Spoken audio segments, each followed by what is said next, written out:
Students, welcome back to the channel. मेरा नाम है ऋषभ शर्मा। हमने स्टार्ट करी एक बेहतरीन सीरीज आपके लिए जिसमें हम आपके इकोनॉमिक्स सारे चैप्टर लाइन वाइज खत्म कर। अब तक हमने 3 चैप्टर खत्म कर लिए थे। ये हमारा चौथा चैप्टर है जो हम स्टार्ट करने जा रहे हैं, जिसका नाम है theory of supply. Theory of supply को 2 पार्ट में मैंने डिवाइड किया है। पहला पार्ट है जिसमें हम रिलेटेड सारी चीज़ें पढ़ेंगे कि सप्लाई क्या होती है, इंडिविजुअल मार्केट सप्लाई, जैसे डिमांड में कवर किया था कि फैक्टर्स अफेक्टिंग सप्लाई क्या है, लॉ ऑफ सप्लाई क्या होता है, चेंजेस किस वजह से आते हैं। और दूसरे पार्ट में हम कवर करेंगे इलास्टिसिटी वाला टॉपिक, इलास्टिसिटी ऑफ सप्लाई। ठीक है, तो शुरू करें बिना किसी देरी के। चलो भाई, सबसे पहला था मीनिंग ऑफ सप्लाई। क्या होता है सप्लाई? ऐसे समझिए, अगर डिमांड कंज्यूमर की होती है तो सप्लाई के पीछे कौन रिस्पॉन्सिबल होता है? सप्लायर या फिर प्रोड्यूसर। ये एक फंडा क्लियर कर लो अभी से, स्टार्टिंग के ही चैप्टर। हमने डिमांड में पढ़ा था कि डिमांड कंज्यूमर की होती है और कंज्यूमर की डिमांड तब ज्यादा होती है जब उसके प्राइसेस कम होते हैं कमोडिटीज, और प्राइसेस ज्यादा होते हैं तो डिमांड कम होती है। अब तुम एक सप्लायर हो, तो सप्लायर जब भी डिमांड पढ़ो तो कंज्यूमर बन जाओ, सप्लाई पढ़ो तो प्रोड्यूसर बन जाओ। अब अगर प्रोड्यूसर हो तो तुम, जाहिर सी बात है, तुम्हारी सप्लाई कब बढ़ेगी? जब तुम्हें ज्यादा पैसा मिलेगा, क्योंकि तुम्हें प्रॉफिट कमाना है। तो सप्लाई के केस में क्या होता है? प्राइस बढ़ता है तो क्वांटिटी सप्लाई बढ़ती है, और प्राइस घटता है तो क्वांटिटी सप्लाई बढ़ती है। प्राइस घटता है तो क्वांटिटी सप्लाई कम होती है। बहुत छोटी सी चीज है, ये बहुत छोटी सा फिनोमिना है। चैप्टर स्टार्ट करने से पहले ही मैंने बता दिया ताकि कोई दिक्कत ना है। अब अगर मीनिंग की बात करोगे, तो बहुत आसान सा है। क्या है? सबसे पहले मीनिंग देखो, क्या रहा है? कह रहा है what is supply? Meaning of supply refers to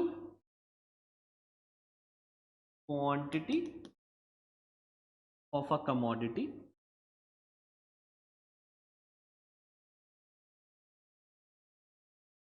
offer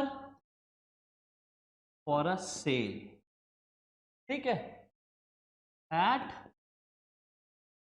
given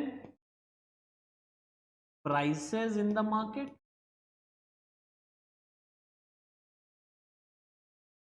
at given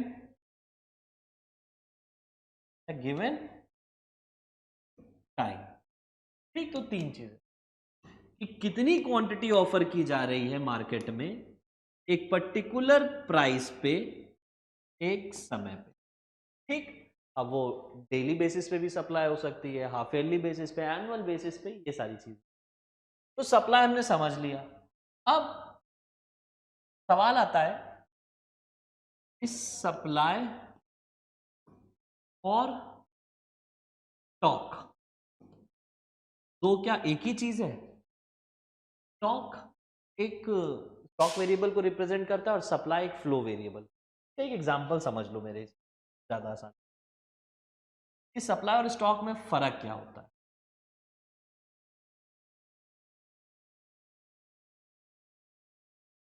मैंने कहा a producer has 4000 kg of 4000 units of TV, out of which he is ready,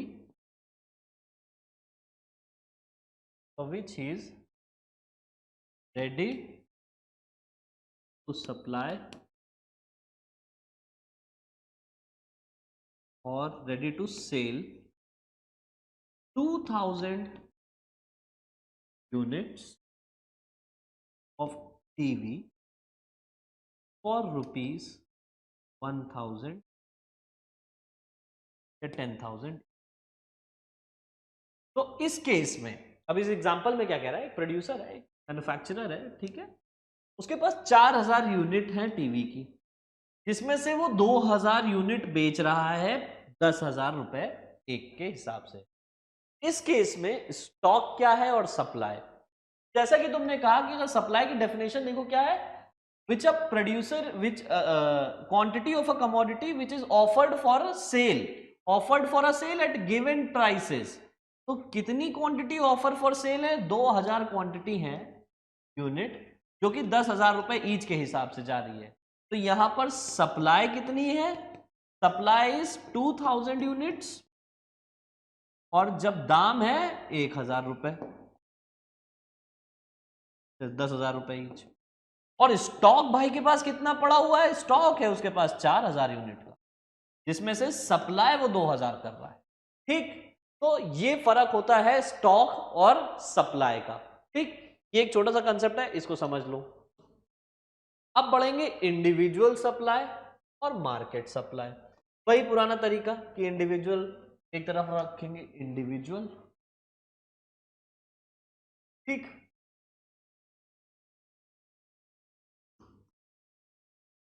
दूसरी तरफ रखो मार्केट।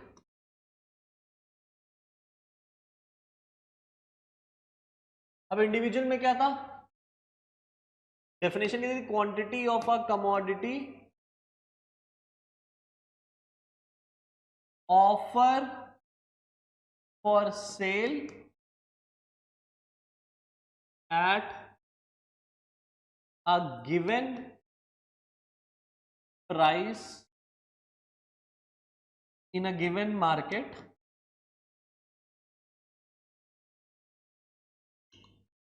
given time। आगे क्या लगा दो? By a firm. बस। इंडिविजुअल सप्लाई किसको रिफर करता है? इंडिविजुअल प्रोड्यूसर की सप्लाई या इंडिविजुअल फर्म की सप्लाई को। तो पूरी डेफिनेशन सेम रखो, आखिरी में लिख दो क्या? By a single individual firm. ठीक, आगे बढ़े। नेक्स्ट, मार्केट सप्लाई क्या होगी? अगर इंडिविजुअल सप्लाई किसी एक फर्म की सप्लाई होगी, तो मार्केट सप्लाई क्या होगी भाई? जितने भी सप्लायर है मार्केट में, उनकी सप्लाई। तो पूरी डेफिनेशन सेम रखोगे, quantity of a commodity offer for sale at a given price in a given market in a given time by all the firms in the market.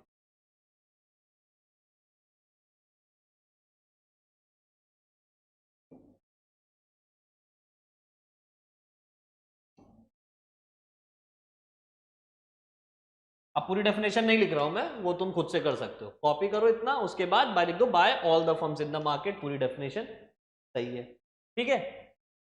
Individual supply market supply का meaning समझ में आ गया होगा कि भाई एक तरफ एक आदमी, एक सिंगल प्रोड्यूसर है, राजी खुशी है, हैप्पी हैप्पी, ठीक है, सिंगल प्रोड्यूसर। और एक तरफ जितने भी मार्केट में फर्म्स हैं, सब जितने प्रोड्यूसर हैं, सपोज करो कितने, 1 2 3 4 5 प्रोड्यूसर्स हैं, तो पांचों की सप्लाई मिला दोगे तो क्या आ जाएगा? मार्केट में कितनी सप्लाई हो रही किसी भी कमोडिटी गिवन टाइम में, एक गिवन प्राइस में। ठीक है, समझ में आ गया? बहुत आसान सी चीज है, इसको कॉम्प्लिकेट नहीं करेंगे। अब शेड्यूल समझ लो भाई फिर से। एक होता है हमारा इंडिविजुअल,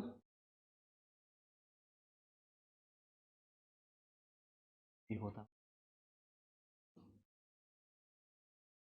इंडिविजुअल शेड्यूल में क्या होगा? एक तरफ प्राइसेस दिए गए हैं और एक तरफ सप्लाई दी, 1 2 3 4 5 10 20 30 40। जैसे जैसे प्राइस बढ़ रहा है, क्वांटिटी सप्लाई भी बढ़ रही है। ये चीज हमने सबसे पहले ही खत्म कर ली। मार्केट में देखो क्या हो रहा है भाई, प्राइसेस दिए गए हैं और एक तरफ तुमको दिया गया है, सपोज करो A supply, quantity supply by A,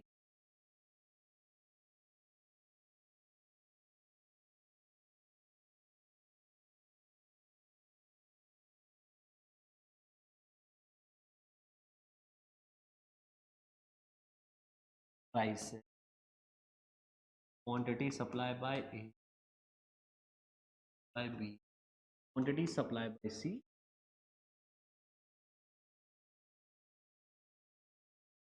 supply. Clear? 1 2 5, ठीक, 10 20 30 40 50 60 70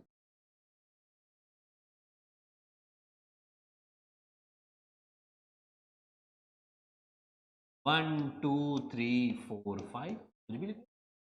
प्राइसेस बढ़ रहे हैं तो फिर क्या ए, क्या बी, क्या सी, सप्लायर तो सभी है, बिहेवियर सबका सेम होगा, सप्लाई भी बढ़ रही है, ठीक है। अब मार्केट सप्लाई निकालनी है तो सबकी एक्यूमुलेशन हो जाएगा, सारी चीजें ऐड करो भाई, बता दो कि जितने प्रोड्यूसर्स हैं सबकी सप्लाई ऐड कर दी हमने, कितने 61। जब 1 रुपए दाम था तो कितनी यूनिट की सप्लाई हो रही थी 61 की, जब 2 रुपए हुआ तो 80, जब 3 रुपए हुआ तो 103, जब 4 रुपए हुआ तो 124, जब 5 रुपए हुआ तो 145, ठीक, ठीक। जैसे जैसे प्राइसेस बढ़ रहे हैं मार्केट सप्लाई भी बढ़ रही है। अब अगर मैंने आपको ये सिखा दिया है तो जरा एक हाइपोथेटिकल डायग्राम बनाओ, डायग्राम कह रहे हैं, मेक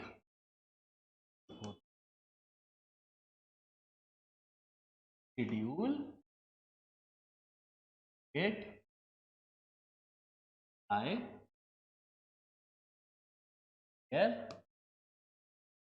prices are decreasing, ठीक। अगर प्राइस कम हो रहे हैं तो क्वांटिटी सप्लाई भी कम होगी। अब मैंने आपको यहां पर क्या दिखाया, यहां पर एक चीज बना के दिखा दी इस साइड, लो भाई अगर मार्केट में प्राइसेस चढ़ेंगे तो सप्लाई भी बढ़ेगी, अगर प्राइस कम होंगे तो सप्लाई कम होगी। अब इसका एक शेड्यूल तुम बना के दिखा देना, ठीक। आगे बढ़ो, हमने पढ़ लिया क्या इंडिविजुअल सप्लाई क्या होती है, मार्केट सप्लाई क्या होती है। इंडिविजुअल सप्लाई शेड्यूल किसे कहते हैं, मार्केट सप्लाई शेड्यूल किसे। इसके बाद पढ़ेंगे कर्व्स की बात आएगी भाई,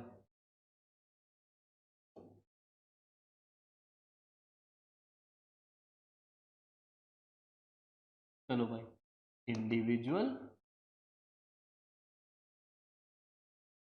सप्लाई कर्व, मार्केट कर्व, बहुत शाइन कर,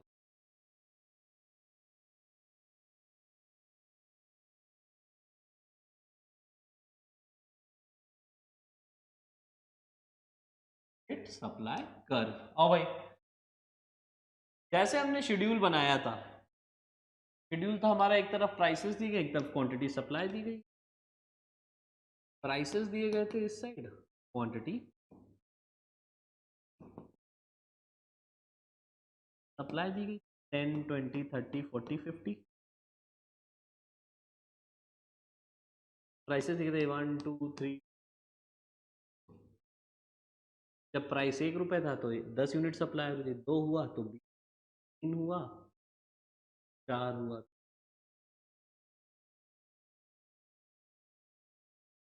ये जितने भी पॉइंट्स जा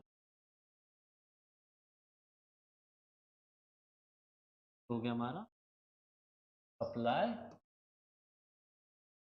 पाया। और अब तुमने एक चीज नोटिस करी कि डिमांड और सप्लाई अगर तुरंत तुरंत कंपेयर करो तो क्या है, एक तरफ प्राइसेस है, सप्लाई प्राइसेस है, डिमांड। भाई सप्लाई के टाइम पे तो कर वैसे चल रहा है और डिमांड के टाइम पे कर वैसे चल रहा है। डिमांड के टाइम पे क्या हो रहा है, नेगेटिव स्लोप्ड है, ये सब नेगेटिव है, और इसके टाइम पे पॉजिटिव है।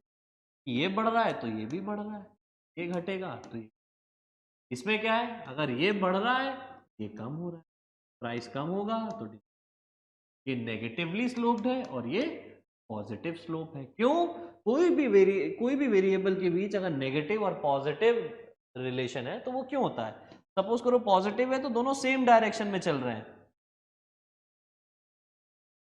प्राइस बढ़ रहा है तो सप्लाई भी बढ़ रही है, प्राइस घट रहा है तो सप्लाई भी घट रही है, सेम डायरेक्शन। और ये अपोजिट डायरेक्शन में चल रहा है, प्राइस बढ़ रहा है, क्वांटिटी डिमांड कम हो रही है, प्राइस कम हो रहा है, डिमांड बढ़ रही है, अपोजिट डायरेक्शन।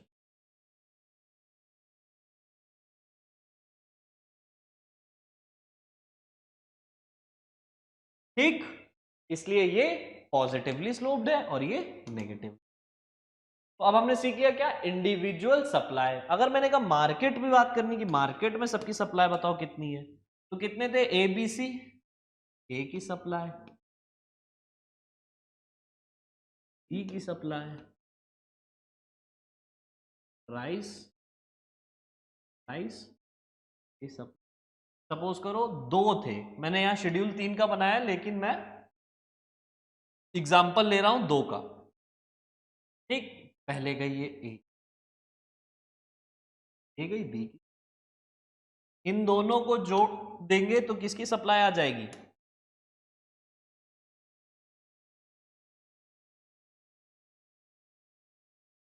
Price supply. ये थोड़ा क्या मतलब, हाँ से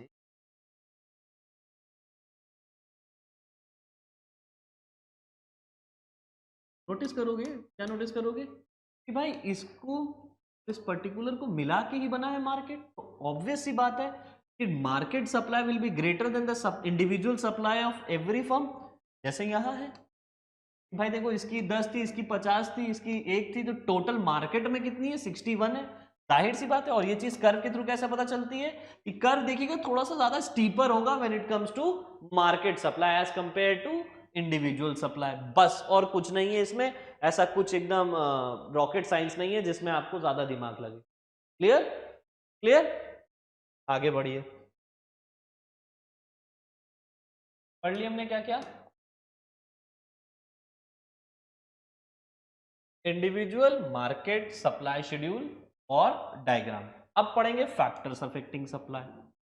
जैसे डिमांड में पढ़ा था कि डिमांड डिटर्मिनेंट्स होते हैं, सप्लाई में भी कुछ चीजें होती हैं जो प्रोड्यूसर अपने दिमाग में रखता है कि किस पॉइंट ऑफ टाइम पे उसको सप्लाई बढ़ानी है अपार्ट फ्रॉम प्राइसेस, तो इसको बोलते हैं फैक्टर्स अफेक्टिंग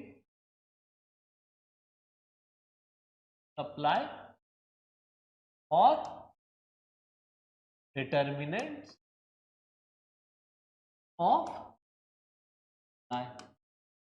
तो सप्लाई ऑफ कमोडिटी एक्स इस केस में फंक्शनली रिलेटेड है कितने फैक्टर से, price of X, price of related goods, factors of price of factors of production, technology, ठीक, goal of the producers, expected future expectations related to the prices और government policy. चलो एक एक करके सारे समझते हैं। सबसे पहली चीज क्या है, PX, that is price of commodity x.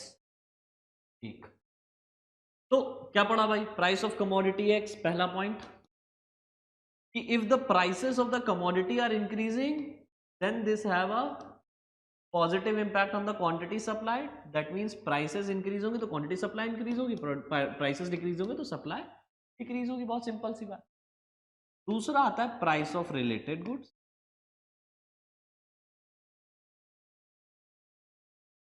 Related goods में क्या होता है भाई, जैसे टी कॉफी, मैंने क्या बताया था, T and coffee related goods में आ गया। अब इमेजिन करिए कि प्राइसेस हैं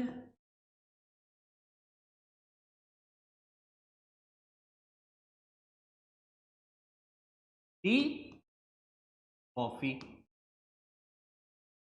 मैंने कहा अगर प्राइसेस टी के बढ़ रहे हैं तो क्वांटिटी सप्लाई कम होगी कॉफी की, क्यों, क्योंकि प्रोड्यूसर अपना प्रोडक्शन फ्रॉम कॉफी क्या करेगा, कहेगा टी में चले जाएंगे, हम टी प्रोड्यूस करेंगे, क्यों करेंगे, क्योंकि उसमें ज्यादा पैसा मिल रहा है। और अगर प्राइसेस कम हो गए टी के, तब क्वांटिटी सप्लाई बढ़ जाएगी कॉफी की, तब उस केस में क्या होगा, वो टी से क्या प्रोड्यूस करने लगेगा, कॉफी प्रोड्यूस करने लगेगा।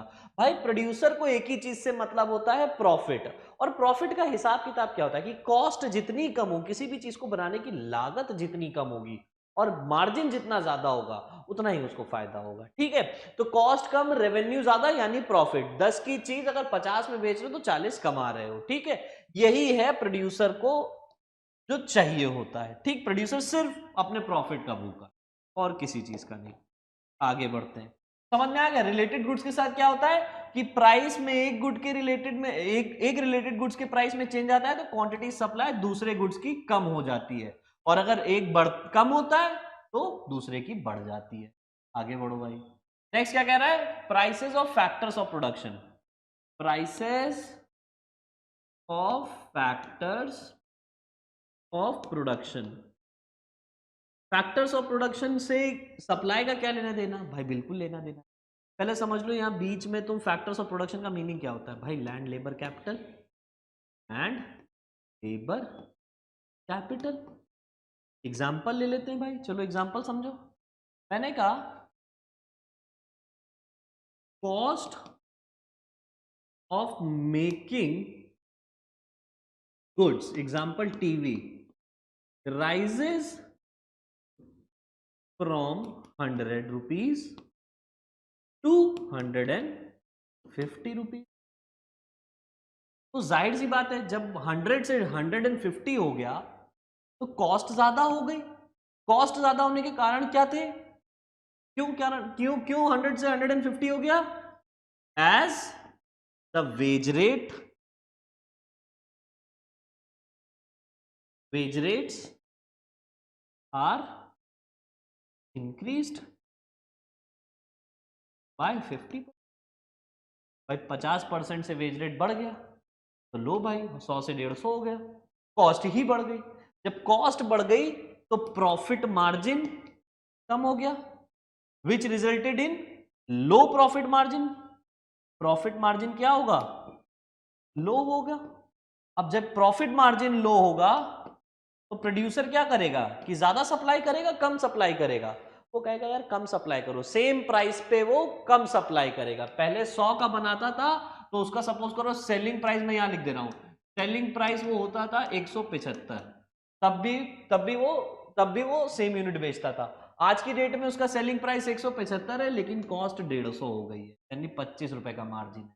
पहले कितना था, 75 रुपीज का मार्जिन था, अब कितने का है, हार्डली 25 रुपीज का है। तो वो सेम प्राइस पे सप्लाई कम कर देगा, which will result in less supply और लो सप्लाई, ऐसे समझो। ठीक, इफ द कॉस्ट इंक्रीजेस तो क्या होता है, कॉस्ट इंक्रीज होता है तो प्रॉफिट मार्जिन कम होता है, सप्लाई कम होगी, क्वांटिटी सप्लाई कम होगी, कॉस्ट कम होगी तो प्रॉफिट मार्जिन ज्यादा होगा, तो हम क्वांटिटी सप्लाई बढ़ा देंगे क्योंकि हमें प्रॉफिट ज्यादा मिले। समझ में आया, ये होता है फैक्टर्स ऑफ प्रोडक्शन। तो फैक्टर्स ऑफ प्रोडक्शन से भी सप्लाई इंपैक्ट करती है।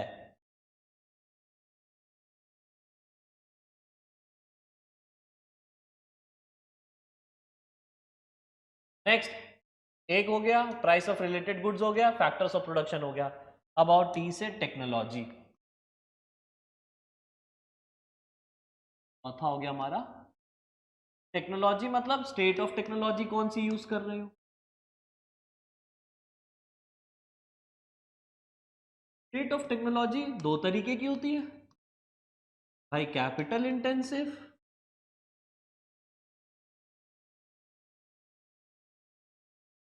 और लेबर इंटेंसिव। भाई सामान हम दो तरीके से प्रोड्यूस करते हैं, या मशीनरी लगाते हैं, लेबर लगाते हैं।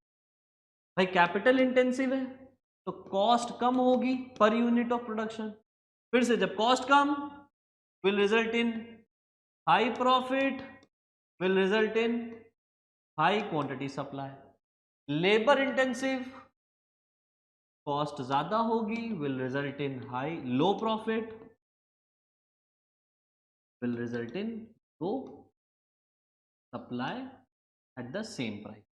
ठीक, ये हो गया हमारा टेक्नोलॉजी। इसको एक नजरिया ये भी है देखने का कि तुम अगर अपग्रेडेड टेक्नोलॉजी यूज करोगे, अपग्रेडेड टेक्नोलॉजी यूज करोगे तो भाई जाहिर सी बात है तुम्हारे सामान बनाने की जो कॉस्ट होती है वो कम आएगी। ठीक है, कॉस्ट कम, रेवेन्यू ज्यादा, प्रॉफिट मार्जिन ज्यादा, प्रॉफिट मार्जिन ज्यादा, दबा के बेचेंगे। और अगर लेबर इंटेंसिव या डीग्रेडेड टेक्नोलॉजी यूज करोगे, ऐसा समझ लो, लेबर इंटेंसिव नहीं तो डीग्रेडेड, पुरानी टेक्नोलॉजी यूज करोगे, ओल्ड टेक्निक यूज करोगे, तो क्या होगा भाई, कॉस्ट ज्यादा आएगी, उसमें बिजली का खर्चा, फ्यूल का खर्चा, सबका खर्चा ज्यादा लगेगा पुरानी मशीन में। कॉस्ट ज्यादा, जब कॉस्ट ज्यादा तो प्रॉफिट मार्जिन कम, जब प्रॉफिट मार्जिन कम तो सप्लाई ऑटोमेटिकली। क्लियर? ये हो गया हमारा टेक्नोलॉजी। थर्ड आता है हमारा गोल ऑफ द फर्म। फोर्थ के बाद फिफ्थ आता है हमारा गोल ऑफ द, या फिर गोल ऑफ द प्रोड्यूसर। अब प्रोड्यूसर भी ऐसा है ना, मार्केट में आए हैं तो ऐसा थोड़ी कि हम आते ही राजा बन जाए। तो दो गोल होते हैं। अगर उसका गोल है प्रॉफिट मैक्सिमाइजेशन, तो किसी से मतलब नहीं, मुझे सिर्फ प्रॉफिट कमाना है, तब वो क्या करेगा, जब प्राइसेस हाई होंगे, हाई प्राइसेस पे इंक्रीज्ड क्वांटिटी सप्लाई होगी।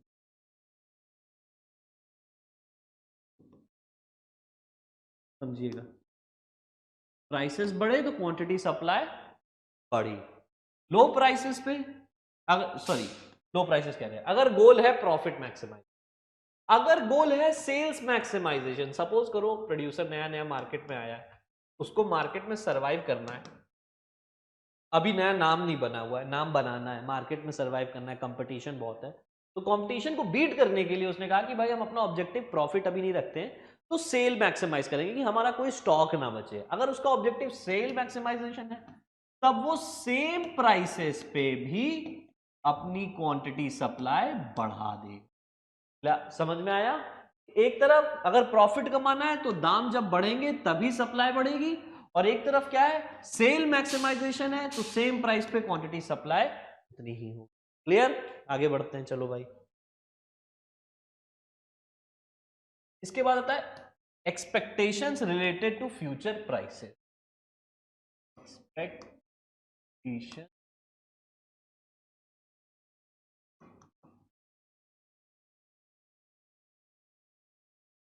प्राइस, अब दो तरीके की expectations, increase in price, increase in prices in future. Expectation दो तरीके की, और डिक्रीज इन प्राइस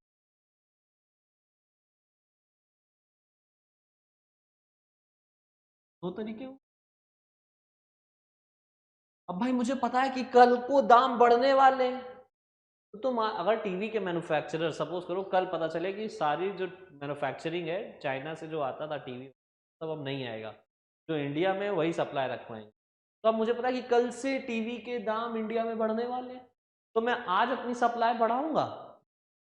अगर मुझे पता है कि कल दाम बढ़ रहे हैं फ्यूचर में, तो मैं क्या करूंगा, करंट क्वांटिटी सप्लाई अपनी कम कर दूंगा।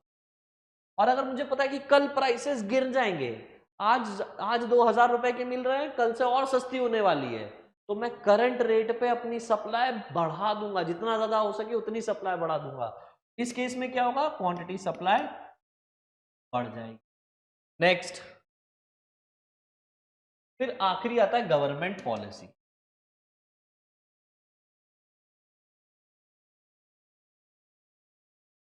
गवर्नमेंट पॉलिसी, फिर से वही बात, गवर्नमेंट का दो ही काम, एक टैक्स,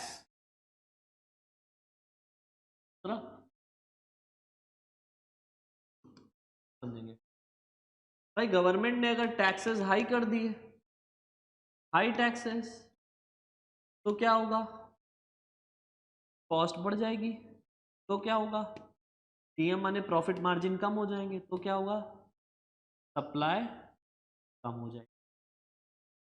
सब्सिडी दे दिया, सब्सिडी दे दिया, सेम प्राइस होगा, कॉस्ट कम हो जाएगी, प्रॉफिट मार्जिन बढ़ जाएगा और हमारी सप्लाई बढ़ जाएगी, क्योंकि प्रॉफिट मार्जिन जहां प्रॉफिट कमाई बढ़ाई वहां जहां प्रॉफिट दिखा वहीं सप्लाई बढ़ गई, बात खत्म। ये बहुत सिंपल सा तरीका है जहां हमने सारे फैक्टर्स कवर कर लिए। ठीक है, कोई फैक्टर्स नहीं समझ में आया तो एक बार कमेंट कर देना। नेक्स्ट, अब आते हैं लॉ ऑफ सप्लाई। चलो भाई, लॉ ऑफ सप्लाई खत्म। फिर से वही चीज, जब भी किसी का लॉ पढ़ना हो, लॉ किसी भी इकोनॉमिक कंपोनेंट का लॉ हो, तो हमें क्या चीजें पढ़नी होती हैं? मीनिंग, शेड्यूल, डायग्राम, है ना, और अजम्पशन। फिर इतनी चीजें हमें कवर करनी, एक एक करके कवर कर। सबसे पहले आता है ऑफ, क्या होता है? तो मैं लिख देता हूं, इट कहता है other things remaining constant,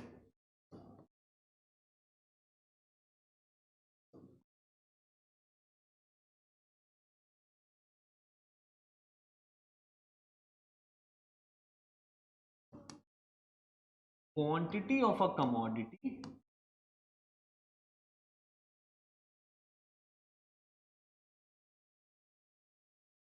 increases with increase in its own prices and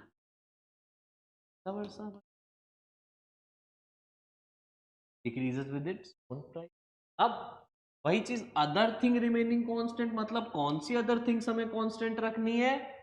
वो फैक्टर्स जो कि प्राइस को छोड़ दिए जाए, एक्सेप्ट प्राइस, हमें सारे फैक्टर्स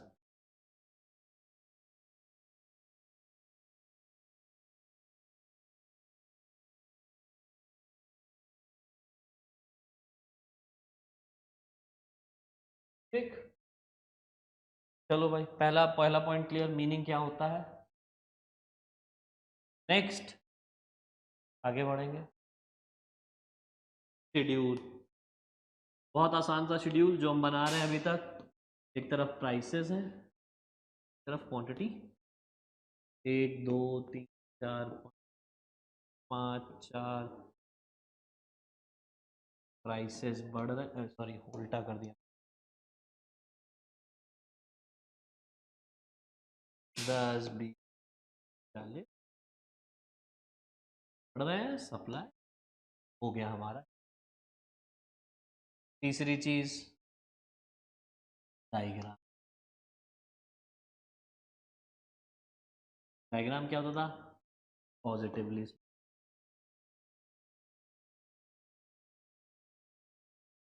प्राइसेस, क्वांटिटी,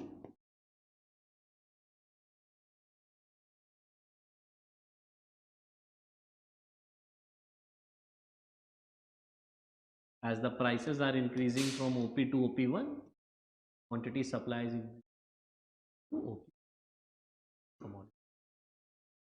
एक्सप्लेन कर दिया इसको, डायग्राम को एक्सप्लेन कर दिया, क्या काम, आसान है ना। अब अजम्पशन, जैसा कि तुमने खुद ही बताया,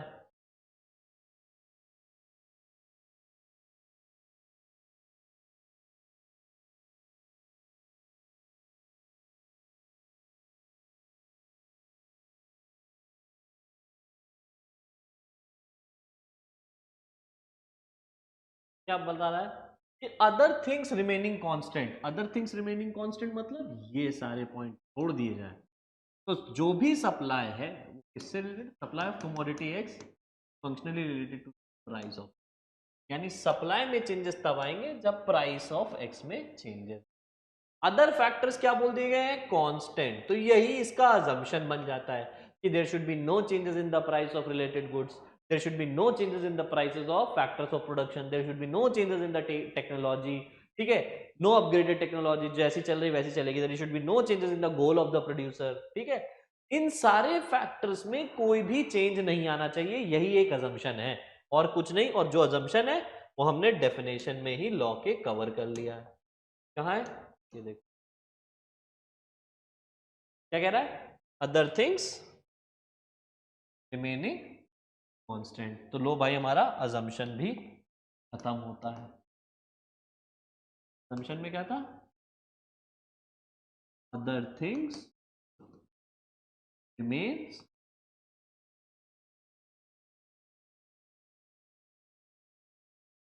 कौन कौन से थे, supply of commodity X should be functionally related to the price of, that's it. बाकी सारे फैक्टर्स क्या है, कांस्टेंट। ठीक, आखिरी में आते हैं एक्सेप्शंस। एक्सेप्शंस करेंगे फटाफट। एक्सेप्शन, एक्सेप्शन ऑफ एलओएस मतलब कहां पर लॉ ऑफ सप्लाई काम नहीं करता है, where law of supply fails, होता है एक्सेप्शन। ठीक, अब वो तीन चीजों में होता है। पहला एग्रीकल्चर, दूसरा पेरिशेबल गुड्स, और तीसरा goods of auctions, goods that are related to auction. ठीक है, तो ऑक्शन गुड। नाउ ऐसा क्या है भाई, देखो एग्रीकल्चर ना नेचुरल फैक्टर पे डिपेंड करता है कि नहीं करता है। अब सपोज करो कि प्रोडक्शन ही नहीं हो पाया क्योंकि कोई नेचुरल कैलेमिटी हो, भाई बाढ़ आ गई उस क्षेत्र में, या फिर मैंने कहा कि कहीं पर भी कोई भी किसी भी तरीके का फेमाइन बैठ गया, या फिर कुछ भी ऐसा हो गया जिससे हमारा प्रोडक्शन ही नहीं हुआ, कोई भी नेचुरल फैक्टर, कोई भी नेचुरल। अब जब प्रोडक्शन ही नहीं हुआ है, तुम चाहे लाख पैसे दे दो, कितने भी पैसे दे दो, सप्लाई तो वही की वही रहने वाली है। समझ में आया। तो एग्रीकल्चर प्रोडक्ट्स के साथ ऐसा नहीं है कि प्राइस बढ़ेगा तो सप्लाई बढ़ती चली जाएगी, नहीं ऐसा नहीं है। क्यों, क्योंकि प्रोडक्शन ही नहीं हुआ है, देयर इज नो प्रोडक्शन। लो भाई क्या बेचोगे, जब प्रोडक्शन ही नहीं है तो बेचोगे क्या। दूसरा होता है पेरिशेबल गुड्स। पेरिशेबल गुड्स मतलब फ्रूट्स एंड वेजिटेबल्स, एक तरीके से ये रिलेटेड है एग्रीकल्चर, फ्रूट्स एंड वेजिटेबल्स। भाई इनका क्या है कि अगर एक पर्टिकुलर, इनके साथ एक टाइम फ्रेम होता है ना, इनके साथ एक टाइम बाउंडेशन।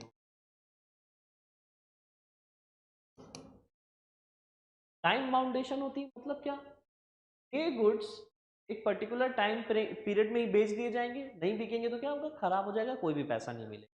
तो इस केस में क्या होता है, जनरली सेलर्स क्या करते हैं कि कम प्राइसेस में भी सप्लाई बढ़ा देते हैं। क्यों, क्योंकि भाई उनको पता है अगर हमने नहीं बेचा तो फिर खराबी हो जाएगा और हमें एक पैसा भी नहीं। तो इस केस में क्या हो रहा है, प्राइस कम भी होगा तो भी सप्लाई बढ़ा दी जाएगी। तो यहाँ तो लॉ ऑफ सप्लाई फेल हो गए, दोनों अपोजिट डायरेक्शन में चले गए। अब तीसरे होते हैं ऑक्शन गुड्स। ऑक्शन गुड्स के साथ क्या है, ऐसा तो है नहीं ऑक्शन गुड्स ज्यादा पैसा मिलेगा तो गुड्स हम ज्यादा निकाल लेंगे, बनाते चले जाएंगे। ऑक्शन गुड्स की जो सप्लाई है वही लिमिटेड है, जो केस हमारा एग्रीकल्चर के साथ है। सप्लाई इज लिमिटेड और फिक्स्ड। ऐसा नहीं है कोई भी चीज अगर ऑक्शन में आ रही तो ऐसा नहीं कि 10-12 चीजें एक साथ ऑक्शन में आ रही, सेम ही चीज में अगर मुझे ज्यादा प्राइस मिलेगा तो हम और बना के उसको ऑक्शन कर सकते हैं। ऑक्शन उन्हीं चीजों का होता है जो लिमिटेड है। अब भाई जो लिमिटेड है, जाहिर सी बात है कि उनमें प्राइस कम मिले ज्यादा मिले एक ही रहेगी। आपको मैं कहूँ ज्यादा प्राइस भी दे दूंगा तो भी आप उसकी सप्लाई नहीं बढ़ा सकते, कम प्राइस मिलेगा तो भी आप उसकी सप्लाई नहीं बढ़ा सकते, वो सप्लाई लिमिटेड ही रहने वाली है। वहां पर प्राइस का रोल इनसिग्निफिकेंट हो जाता है। ठीक है, ये हो गया हमारा एक्सेप्शन, यहां हमने खत्म कर लिया लॉ ऑफ सप्लाई। आखिरी टॉपिक की तरफ बढ़ रहे हैं, that is changes in supply. अब आखिरी टॉपिक की तरफ बढ़ रहे हैं, चेंजेस इन, दो तरीके से होता है, एक होते हैं movement, that is change in quantity supply, एक होता है शिफ्ट, शिफ्ट क्या बोलते हैं? Change in supply. अब ये भी दो तरीके का होता था भाई, एक्सटेंशन, कॉन्ट्रैक्शन।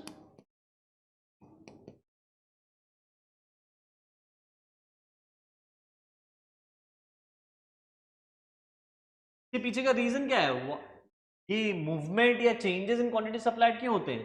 क्योंकि there is a changes in price, there is changes in price. Price की वजह से जो चेंज आ रहा है तब हमारे कर्व में क्या होगा? मूवमेंट होगा, या तो वो एक्सटेंड होगी या तो वो कॉन्ट्रैक्ट होगी। और जब चेंजेस हो अदर फैक्टर्स में, whenever there is a change in other factors,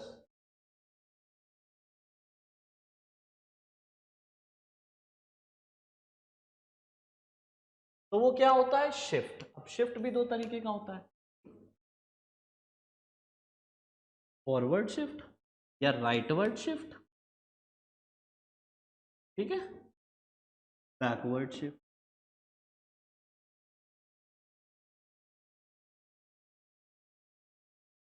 अब एक एक करके सारे समझ लीजिए फटाफट।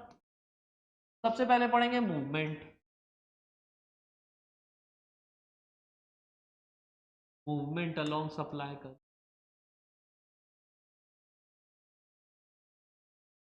एक हो गया हमारा एक्सटेंशन,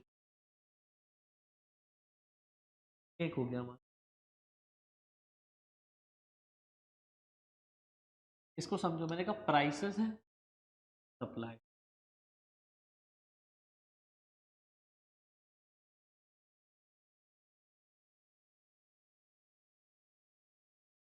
मैंने कहा एक्सटेंशन कब होगा? जब प्राइसेस बढ़ रहे हैं और सप्लाई,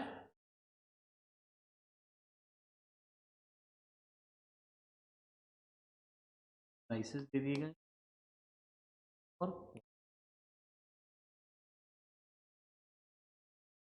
5, 10, 10, 20,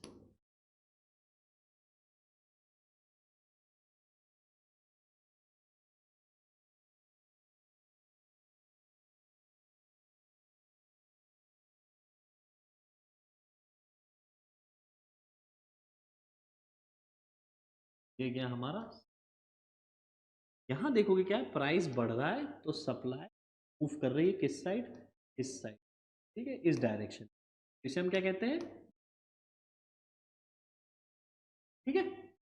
अब इधर देखो क्या है? कॉन्ट्रैक्शन। प्राइस से और क्वांटिटी, भाई प्राइस 10 से 5 हो गया, क्वांटिटी सप्लाई 20 को रिप्रेजेंट हम कैसे? तो प्राइसेस 5 क्वांटिटी 10, 20, भाई प्राइस पहले 10 था तो सप्लाई 20, 5 हुआ।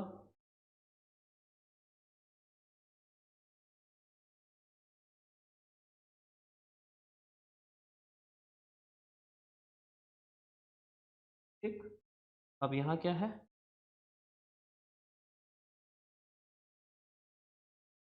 पहले प्राइस 10 था, प्राइस 10 to 5 हो रहा है तो सप्लाई इस साइड शिफ्ट हो रही है, कर्व इधर तरफ भाग रहा है, ठीक है।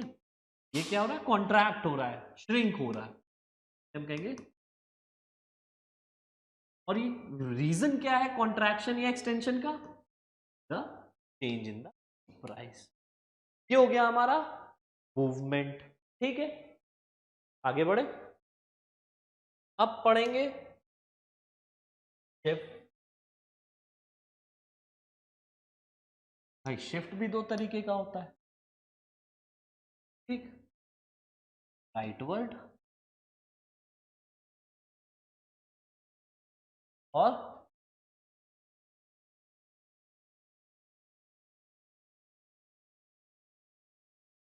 जैसे मैंने कहा प्राइसेस में कोई चेंज नहीं है, किसकी वजह से होता है? Change in other factors. Prices वहीं के वहीं रहेंगे, डायग्राम देख लो इसका और ऑटोमेटिकली एक तरफ प्राइसेस दिए गए हैं, तरफ क्वांटिटी सप्लाई। मैंने कहा प्राइस वही के वही है, प्राइस जितने थे, पहले सप्लाई ये थी, फिर सप्लाई ये थी, अब सब 10 20, सेम प्राइस पे 20 यूनिट भी सप्लाई हो रही थी पहले, ठीक, ऐसा समझ। फिर क्या हुआ, सेम प्राइस पे कर्व शिफ्ट हो गया राइट की साइड, ठीक, सेम प्राइस पे ही कर्व शिफ्ट हो रहा है लेफ्ट की साइड।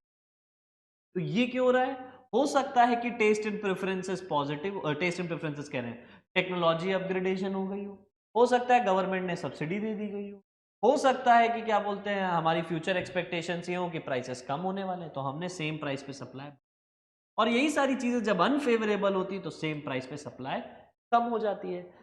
राइटवर्ड और लेफ्टवर्ड, इसको क्या बोलते हैं, चेंज इन सप्लाई, इसको हम ये भी बोलते हैं क्या, इंक्रीज इन सप्लाई और डिक्रीज इन सप्लाई। यहां हमारा होता है चैप्टर खत्म और आराम से मिलेंगे नेक्स्ट क्लास में। Thank you class.